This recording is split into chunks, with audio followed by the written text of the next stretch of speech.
ভাই একটু সামনে।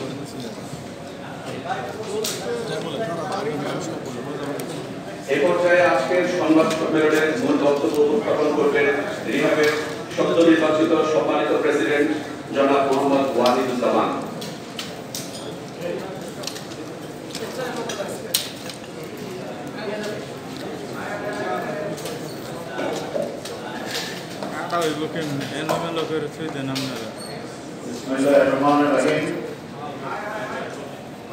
আজকে সংবাদ সম্মেলনে উপস্থিত ইলেকট্রনিক ও অনলাইন মিডিয়ার সম্মানিত সাংবাদিক বৃন্দ, আসসালামু আলাইকুম।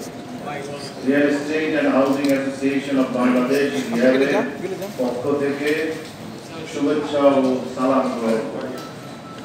বক্তব্যের শুরুতেই ধন্যবাদ জানাই জাতির পিতা বঙ্গবন্ধু শেখ মুজিবুর রহমানের সুযোগ্য কন্যা মাননীয় প্রধানমন্ত্রী শেখ হাসিনাকে মহান জাতীয় সংসদে তার নেতৃত্বাধীন সরকারের টানা চতুর্থ মেয়াদের প্রথম বাজেট পেশ করার জন্য।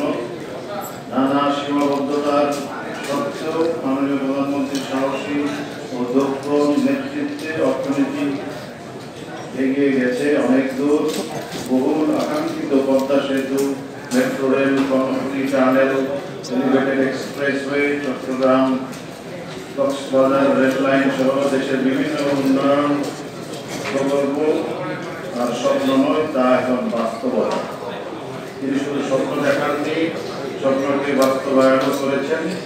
যমুনা সেতুর উপর রেল সেতু, রূপপুর পারমাণবিক বিদ্যুৎ কেন্দ্র, নতুন অন্যান্য প্রকল্প সহ আরো কিছু বড় প্রকল্প চলমান ও বাস্তবায়নের পথে আছে। মাননীয় প্রধানমন্ত্রীর নেতৃত্বে করোনা মহামারী মোকাবেলা করা সম্ভব হয়েছে। এরই ধারাবাহিকতায় 2026 সালের মধ্যে বাংলাদেশ এলডিসি থেকে গ্র্যাজুয়েশন প্রাপ্ত হবে।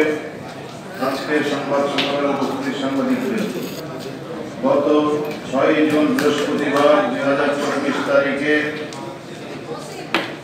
মহান জাতীয় সংসদে গণপ্রজাতন্ত্রী বাংলাদেশ সরকারের মাননীয় অর্থমন্ত্রী আবুল হাসান মাহমুদ আলী 2024-2025 অর্থ বছরের জন্য 7,97,000 কোটি টাকার প্রস্তাবিত বাজেট পেশ করেছেন। ঘোষিত বাজেটের অর্থনৈতিক প্রবৃদ্ধি দেখানো হয়েছে 6.75%, মূল্যস্ফীতি 6.5% নামিয়ে আনার লক্ষ্যে নির্ধারণ করা হয়েছে। বর্তমান সরকার ক্ষমতায় আসার পর 2009 সালে প্রথমবার বাজেট পেশ করেন 1,13,170 কোটি টাকা। 15 বছরের ব্যবধানে বর্তমান সরকারের উন্নয়ন কর্মপরিকল্পনায় বাজেটের আকার বেড়েছে প্রায় 7 গুণের বেশি। বিভিন্ন সংগঠন সংস্থা বাজেট নিয়ে নানা ধরনের মন্তব্য করেছেন, পর্যবেক্ষণ তুলে ধরেছেন। কেউ উচ্চাভিলাষী বলেছেন।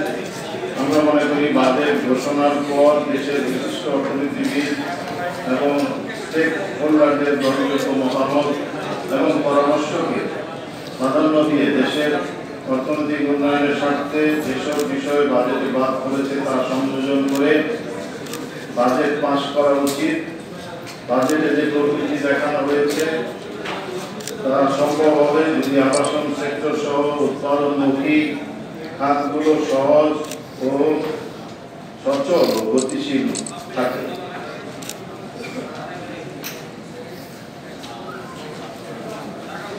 প্রিয় সাংবাদিক বৃন্দ, আপনারা জানেন বাংলাদেশের রাজধানী ঢাকা সহ দেশের বিভিন্ন বিভাগীয় এবং জেলা শহরকে সুন্দর করে সাজাতে ও পরিকল্পিত নগরায়নে রূপান্তরের পাশাপাশি আবাসন সমস্যা সমাধানে নিরলসভাবে কাজ করে যাচ্ছে real estate housing association of Bangladesh rehab. সদস্যদের প্রধান উদ্দেশ্যই হচ্ছে বাংলাদেশে পরিকল্পিত নগর গড়ে তোলা। এ লক্ষ্যকে সামনে রেখে 90-এর দশকের শুরু থেকে সরকারের উন্নয়ন সহযোগী হিসাবে কাজ করছে রিহ্যাব সদস্যরা। শহরমুখী মানুষের জীবন ও জীবিকার প্রয়োজন মেটাতে রাজধানী ঢাকা সহ সারা দেশে রিহ্যাবের সদস্য ডেভেলপাররা প্রতিষ্ঠানগুলো তাদের মেধা ও শ্রম নিয়ে শ্রম দিয়ে যাচ্ছে।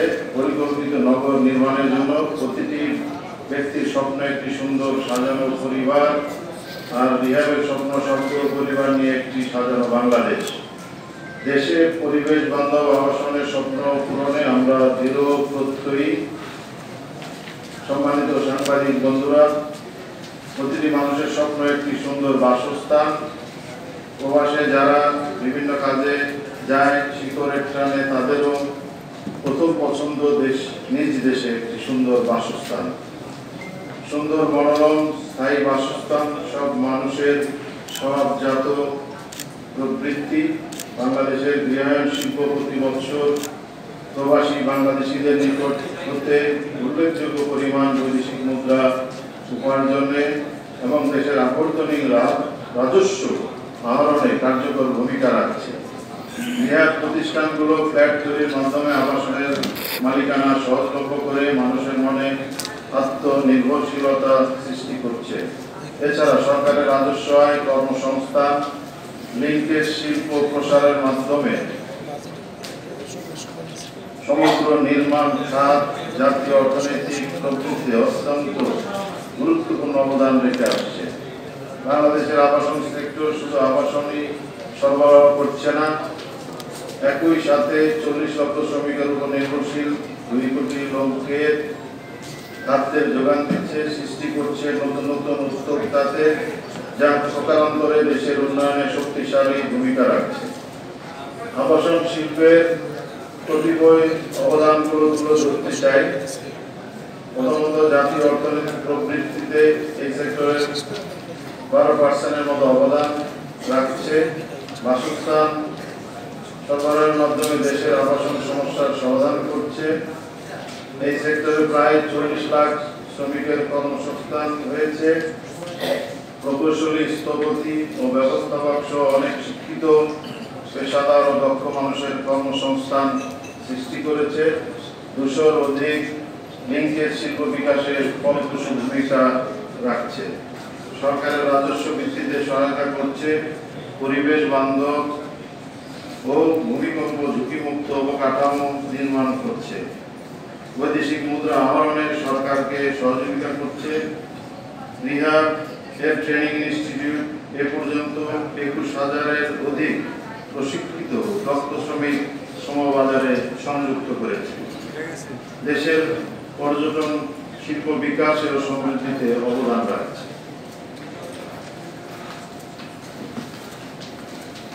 প্রিয় সাংবাদিক বন্ধুরা,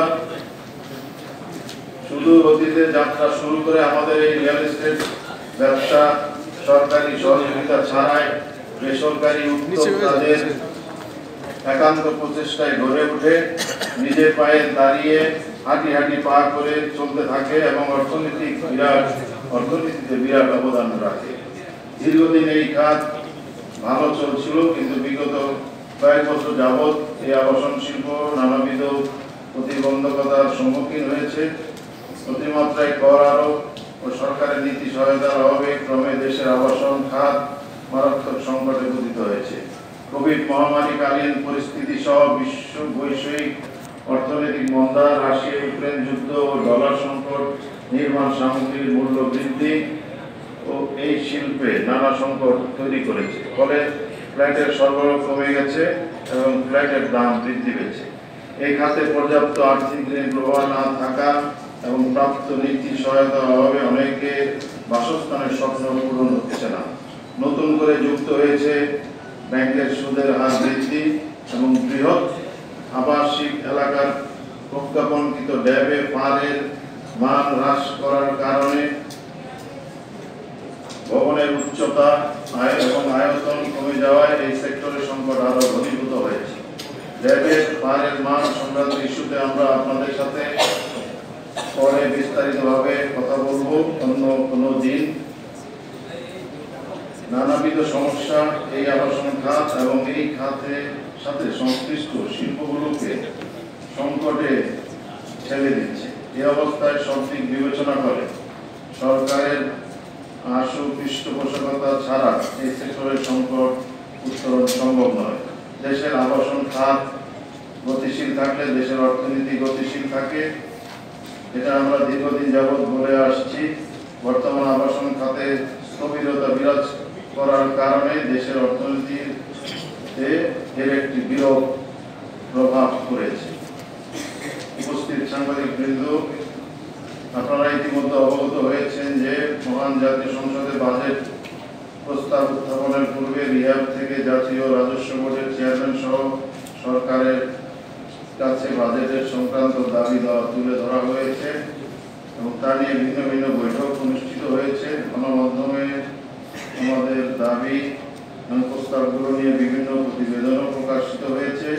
রিহাবের বাজেট প্রস্তাবনায় আমরা স্পষ্টভাবে ব্যাখ্যা দিয়ে অপ্রদর্শিত অর্থ বিনা প্রশ্নে বিনিয়োগের সুযোগ দেওয়ার দাবিও জানিয়েছিলাম।